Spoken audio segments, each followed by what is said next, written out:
नमस्ते दोस्तों। आज की कहानी सास बहू की प्यारी सी कहानी है। सास की कर्कश आवाज कानों में पड़ी तो नीरा ने कसमसा कर अंगड़ाई ली। अधखुली आंखों से देखा, आसमान पर अभी लाली छाई हुई है। सूरज अभी निकला नहीं है, पर माँ जी का सूरज अभी से सिर पर चढ़ आया है। न उन्हें खुद नींद आती है और न किसी और को सोने देती है। एक गहरी खींच सी उभर आई उसके चेहरे पर। परसों उसकी नींद जल्दी टूट गई थी। लेटे लेटे कमर दर्द कर रही थी। वह उठ गई और अपने लिए चाय बनाने लगी। खटर पटर सुनकर माँ जी की नींद टूट गई। बोल पड़ी, इतनी जल्दी क्यों उठ गई बहू? कौन सा लंबा चौड़ा परिवार है जिसके लिए तुम्हें खटना पड़ेगा? गुस्से से नीरा का तन बदन सुलग उठा था। आखिर यह चाहती क्या है? जल्दी उठो तो मुश्किल, देर से उठो तो मुश्किल। बोलने का बहाना भर चाहिए इन्हें।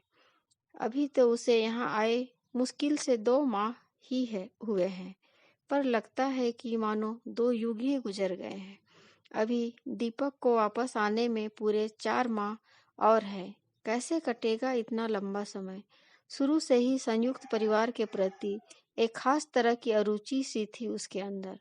माता पिता ने भी उसके लिए वर देखते समय इस बात का खास ख्याल रखा था कि लड़का चाहे 19 हो, पर वह माँ बाप से दूर नौकरी करता हो, उसे सास ननदों के संग रहना न पड़े।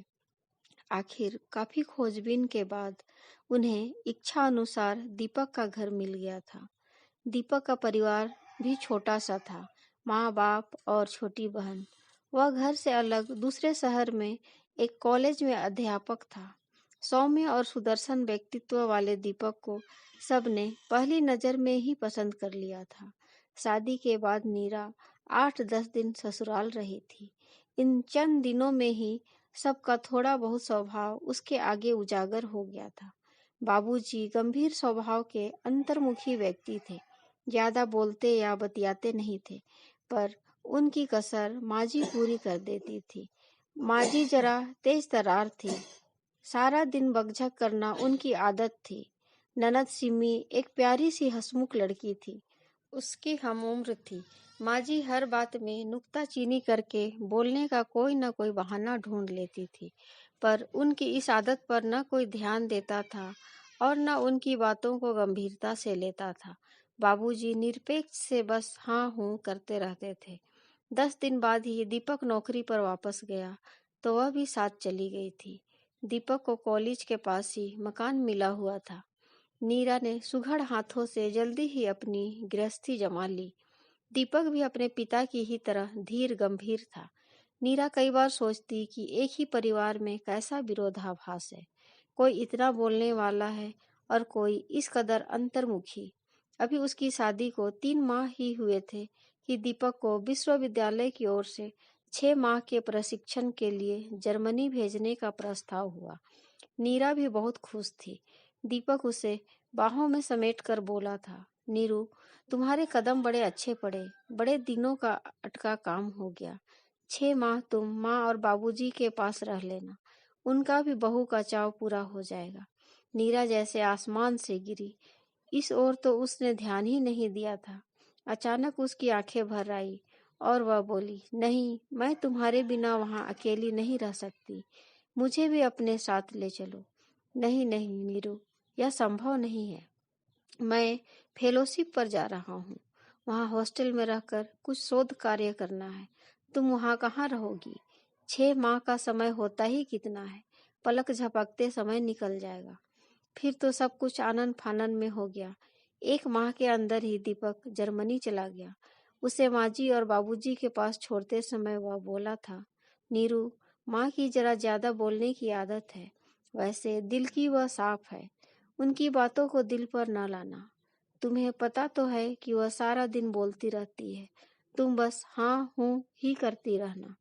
दीपक की बात उसने गांठ बांध ली थी। माँ जी कुछ भी कहती, वह अपना मुंह बंद ही रखती।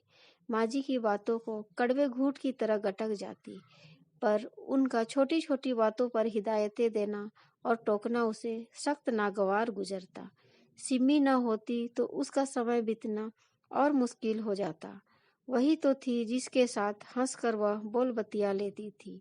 वही उसे खींचकर कभी फिल्म दिखाने ले जाती तो कभी खरीदारी के लिए।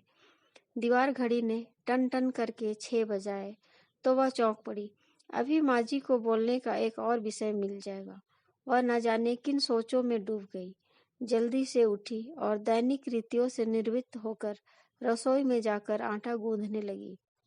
बाबूजी और सिमी दोनों 8 बजे घर से निकल जाते थे।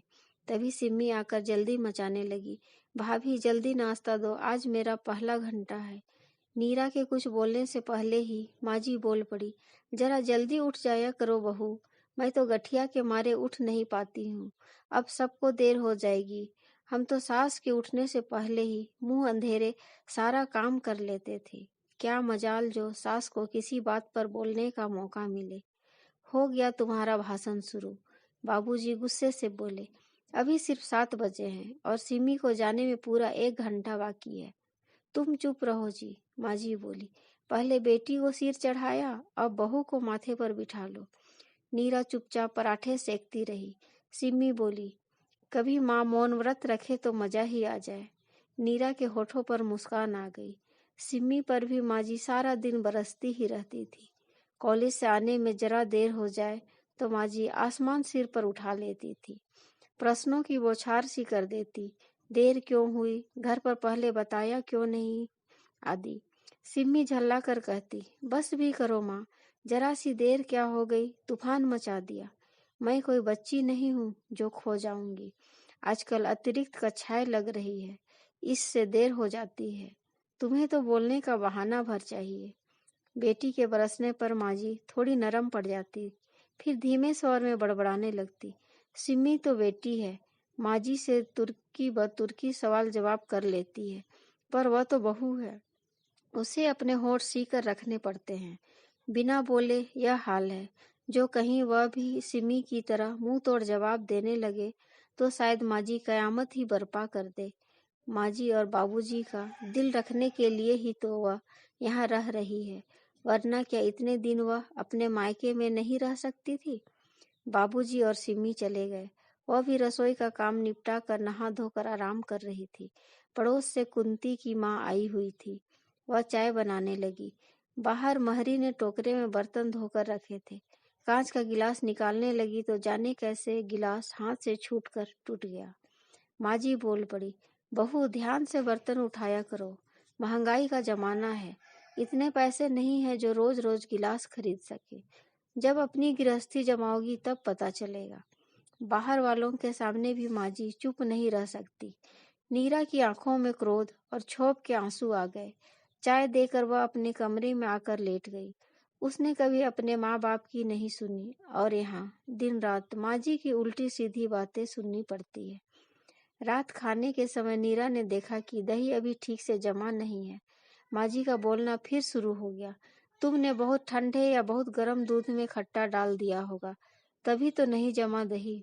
अगर ध्यान से जमाती तो क्या अब तक दही जम न जाता।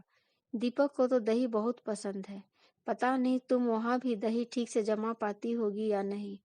बाबूजी बोल पड़े, ओहो, अब चुप भी रहोगी या बोलती ही जाओगी। तरी वाली सब्जी है, दही बिना कौन सा पहाड़ टूट रहा है। तुम्हें खाना हो तो हलवाई से ले आता हूँ। बहू पर बेकार में क्यों नाराज हो रही हो। माँ जी खिसिया कर बोली, लो और सुनो, बाप और बेटी पहले ही एक और थे, अब बहू को और शामिल कर लो गुट में। नीरा शर्म से गड़ी जा रही थी।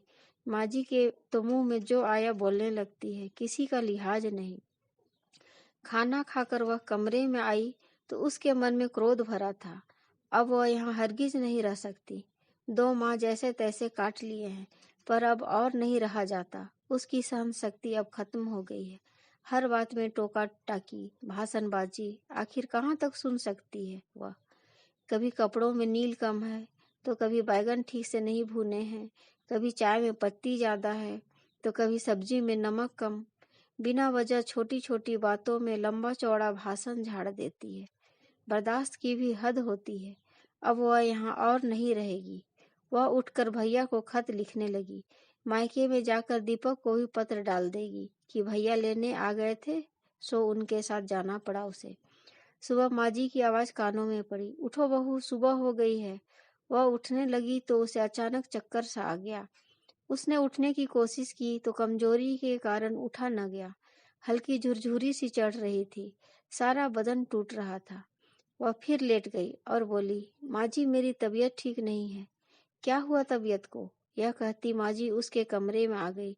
माथे पर हाथ रखा तो वह चौंक गई। उनके मुख से हल्की सी चीख निकल गई।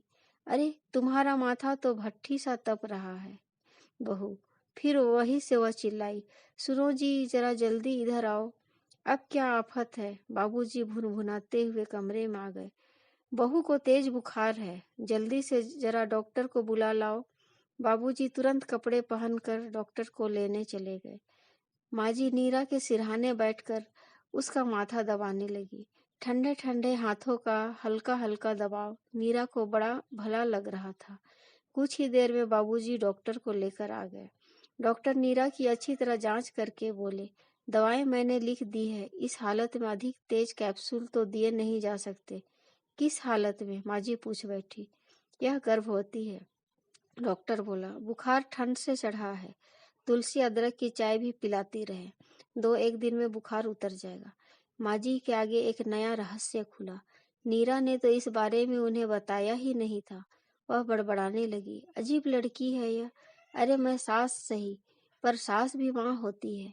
मैं तो इसे सारा काम कराती रही और इसने कभी बताया तक नहीं कि कुछ खास खाने का मन कर रहा है। ये आजकल की बहुएं भी बस घुन्नी होती है। एक हमारा जमाना था, हमें बाद में पता चलता था और सास को पहले से ही खबर हो जाती थी। अब बताओ, मैंने तो कभी इससे यह भी नहीं पूछा कि क्या खाने की इच्छा है। तो अब पूछ लेना, काफी वक्त पड़ा है। इस समय बहू को सोने दो, बाबूजी बोले और कमरे से बाहर चले गए। रात माँ जी अपनी खाट नीरा के कमरे में ही ले आई। रसोई का काम सिमी को सौंप दिया था, इसलिए अब माँ जी का आक्रोश उस पर बरसता। इतनी बड़ी हो गई है, पर खाना बनाने की अक्ल नहीं आई। गोभी में पानी तैर रहा है और दाल इतनी गाढ़ी है कि गुठलियां बन गई है। 10 बार कहा है, जरा अपनी भाभी के साथ हाथ बटाया करो, कुछ सीख जाओगी। पर ओहो माँ, शुरू हो गई तुम। एक तो खाना बनाओ, ऊपर से तुम्हारा भाषण सुनो। मुझसे खाना बनवाना है तो चुपचाप खा लिया करो, वरना खुद करो। माँ जी बड़बड़ाने लगी, इन बच्चों को तो समझाना भी मुश्किल है। माँ जी 2-2 घंटे बाद अदरक सौंफ वाला दूध लेकर नीरा के पास आ जाती, खुद अपने हाथों से उसे दवा देती, रात भर माथा छू छू कर उसका बुखार देखती। अपने प्रति माँ जी को इतना चिंतित देख नीरा हैरान थी। बड़बोली माँ जी के अंदर उसकी इतनी फिक्र है और उसके प्रति इतना प्रेम है, आज तक कहाँ समझ पाई थी वह तो माँ जी के बोलने और टोकने पर ही सदा खींचती रही। नीरा 4-5 दिन बुखार की चपेट में रही। माँ जी बराबर उसके सिरहाने बनी रही, उसे दवा, दूध, चाय, खिचड़ी आदि सब अपने हाथ से देती थी। कई बार नीरा को लगता जैसे उसकी माँ ही सिरहाने बैठी है। उसका बुखार उतर गया था, पर माँ जी उसे अभी जमीन पर पाँव नहीं रखने देती थी कि कहीं कमजोरी से दोबारा बुखार न चढ़ जाए। दोपहर पड़ोस से रम्मू चाची उसका हाल पूछने आई थी। उसके माथे पर हाथ रखकर बोली, माथा तो ठंडा पड़ा है, बुखार तो नहीं है। नीरा ने जवाब दिया, हाँ अब कल से बुखार नहीं है। बाद में माँ जी और रम्मू चाची बाहर आंगन में बैठकर बातें करने लगी। रम्मू चाची बोली, आजकल की बहुएं भी फूल सी नाजुक होती है। हम भी तो इस भरी सर्दी में काम करते हैं, पर हमें तो कभी ताप नहीं चढ़ता। ये तो बस छुई मुई सी है।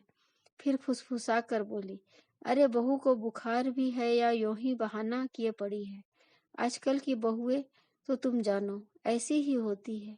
तभी माँ जी का तीव्र स्वर सुनाई दिया, बस बस रमू, तुम्हारा दिमाग भी कभी सीधी राह पर नहीं चला। तुमने कभी अपनी बहुओं के दुख दर्द को समझा नहीं। तुम्हें तो सब कुछ बहाना लगता है। यह मत भूलो कि बहुएं भी हाड़ मांस की बनी है। मैंने तो नीरा और सिमी में कभी फर्क नहीं माना। तुम भी अगर यह बात समझ लो तो तुम्हारे घर की रोज की चकचक खत्म हो जाए। रम्मू चाची खिसियानी सी हो गई, मैंने जरा सा क्या बोला, तुमने तो पूरी रामायण बांच दी। यूं ही बात से बात निकली थी तो मैं बोल पड़ी थी। आज तो बोल दिया, आगे से मेरी बहू के बारे में यूं न बोलना। माँ जी के अंदर अब भी आक्रोश था। नीरा लेटी लेटी हैरानी से माँ जी की बातें सुन रही थी। सचमुच वह माँ जी को जान ही कहाँ पाई। दीपक ठीक ही कहते थे। मुंह से माँ जी चाहे बकझक कर ले, पर मन तो उनका साफ पानी सा निर्मल है। इस बीमारी में उन्होंने उसका जितना ख्याल रखा, उसकी अपनी माँ भी शायद इस तरह न रख पाती। और फिर माँ जी सिर्फ उसी को तो नहीं बोलती, सिम्मी और बाबूजी भी माँ जी की टोका टाकी से कहाँ बच पाते हैं। या तो माँ जी का स्वभाव ही है। वैसे इस उम्र में आकर औरतें अक्सर इस स्वभाव की हो ही जाती है। उसकी माँ भी तो कितना बोलती है, पर फर्क सिर्फ यह है कि वह माँ है और यह सास है। उनका कहा वह इस कान से सुनकर उस कान से निकाल देती थी, और सासू माँ का कहा गांठ बांध कर रख लेती है। अभी तक उसने सिक्के के एक ही पहलू को देखा था, दूसरा पहलू तो अब देखने को मिला, जिसमें ममता और प्रेम भरा है। नीरा उठी, मेज पर रखे भैया को लिखे खत को उठाया और उसके टुकड़े टुकड़े कर दिए। मायके जाने का विचार उसने छोड़ दिया। दीपक के आने तक वह माँ जी के साथ ही रहेगी। माँ जी का दूसरा ममतापूर्ण और करुणामय रूप देखकर अब इस घर से जाने की इच्छा ही नहीं उसे। Thank you. कहानी पसंद आए तो चैनल को सब्सक्राइब कर दे और कमेंट लाइक करना ना भूले। Thank you.